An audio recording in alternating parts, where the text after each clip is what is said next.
नमस्कार। अच्छा, भारत एक बहुत ही विशाल देश है ना? तो कभी सोचा है कि इतना बड़ा देश आखिर आपस में जुड़ा कैसे रहता है? आज हम इन्हीं कनेक्शंस के बारे में बात करने वाले हैं। मतलब देश की जीवन रेखाओं के बारे में, भारत का ट्रांसपोर्ट और कम्युनिकेशन सिस्टम। ये सवाल तो हम सबको सोचना चाहिए, है ना? जरा सोचिए, जो चीजें हम रोज इस्तेमाल करते हैं, हमारा फोन, हमारा खाना, सब कुछ, ये सब हम तक पहुंचता कैसे है? मतलब ये सब जहां बनता है, वहां से बाजार और फिर हमारे घरों तक एक बहुत ही कॉम्प्लेक्स प्रोसेस के जरिए पहुंचता है। और देखिए, यही वो मूवमेंट है। एक छोटी सी चीज से लेकर लाखों करोड़ों लोगों तक सब कुछ एक बहुत बड़े, एक कॉम्प्लेक्स नेटवर्क के जरिए लगातार चल रहा है। और ये जो पूरी मूवमेंट है ना, ये मुमकिन हो पाती है देश की लाइफलाइंस की वजह से। और ये लाइफलाइंस कुछ और नहीं, बल्कि हमारे ट्रांसपोर्ट और कम्युनिकेशन के साधन हैं, जो देश के हर कोने को एक दूसरे से जोड़ते हैं। तो चलिए, इस बड़े से नेटवर्क को थोड़ा आसान बनाते हैं, इसे तोड़कर समझते हैं। भारत के ट्रांसपोर्ट सिस्टम को हम मोटे तौर पर 3 हिस्सों में बांट सकते हैं: लैंड, वाटर और एयर, यानी जमीन, पानी और हवा। तो चलिए, एक एक करके इन सब पर नजर डालते हैं।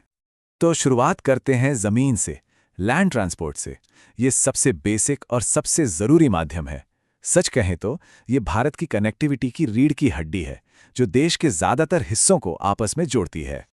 क्या आप जानते हैं कि भारत का रोड नेटवर्क दुनिया का दूसरा सबसे बड़ा नेटवर्क है और इसकी कुल लंबाई 62.16 लाख किलोमीटर। जरा इस नंबर के बारे में सोचिए।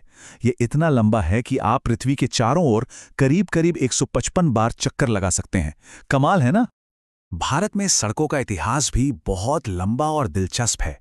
पुराने जमाने में कच्ची पगडंडियां होती थीं। फिर मुगल काल में शेर शाह सूरी ने ग्रैंड ट्रंक रोड बनवाई।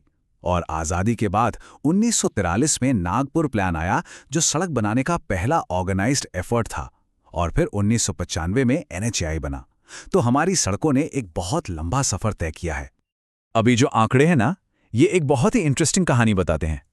जरा देखिए, जो नेशनल हाईवेज हैं वो कुल सड़कों की लंबाई का सिर्फ 2% है। लेकिन सबसे हैरान करने वाली बात यह है कि इन 2% सड़कों पर देश का 40% ट्रैफिक चलता है। सोचिए, इससे पता चलता है कि ये सड़कें कितनी ज्यादा जरूरी हैं। इसी जरूरत को पूरा करने के लिए NHAI ने कुछ बहुत बड़े, मतलब मेगा प्रोजेक्ट शुरू किए हैं। इनका मकसद है देश के बड़े शहरों के बीच दूरी और समय को कम करना। जैसे कि गोल्डन क्वाड्रिलैटरल, जो दिल्ली, मुंबई, चेन्नई और कोलकाता को जोड़ता है।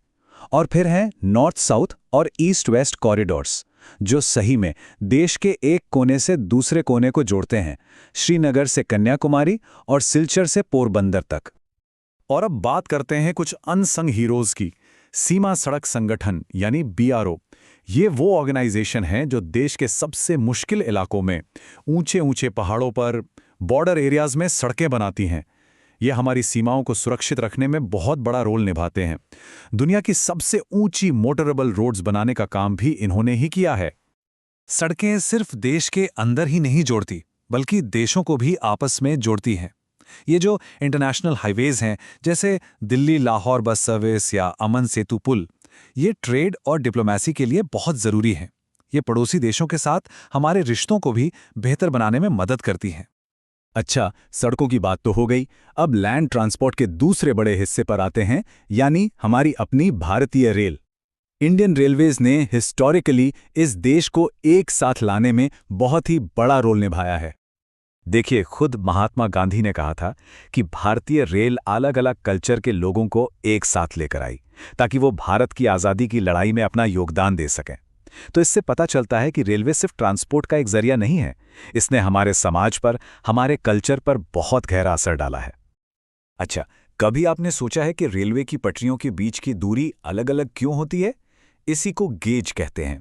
ये 3 तरह का होता है। ब्रॉड गेज, जो सबसे चौड़ा है और मेन लाइंस पर इस्तेमाल होता है। फिर है मीटर गेज और नैरो गेज, जो ज्यादातर पहाड़ी इलाकों में मिलता है। वैसे अब ज्यादातर लाइनों को ब्रॉड गेज में ही बदला जा रहा है, ताकि ट्रेनें ज्यादा तेजी से और स्मूथली चल सकें। और अगर इंडियन इंजीनियरिंग का कोई कमाल देखना हो, तो वो है कोंकण रेलवे।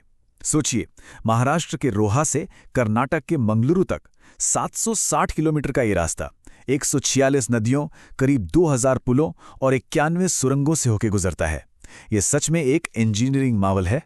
तो जमीन की बात हो गई, अब चलते हैं पानी और हवा की तरफ। देखते हैं कि वाटरवेज और एयरवेज ये भारत को लंबी दूरियों पर कैसे कनेक्ट करते हैं। वाटर ट्रांसपोर्ट को हम दो मेन टाइप्स में देख सकते हैं। पहला है इनलैंड वाटरवेज, मतलब देश के अंदर ही नदियों नहरों का इस्तेमाल करना।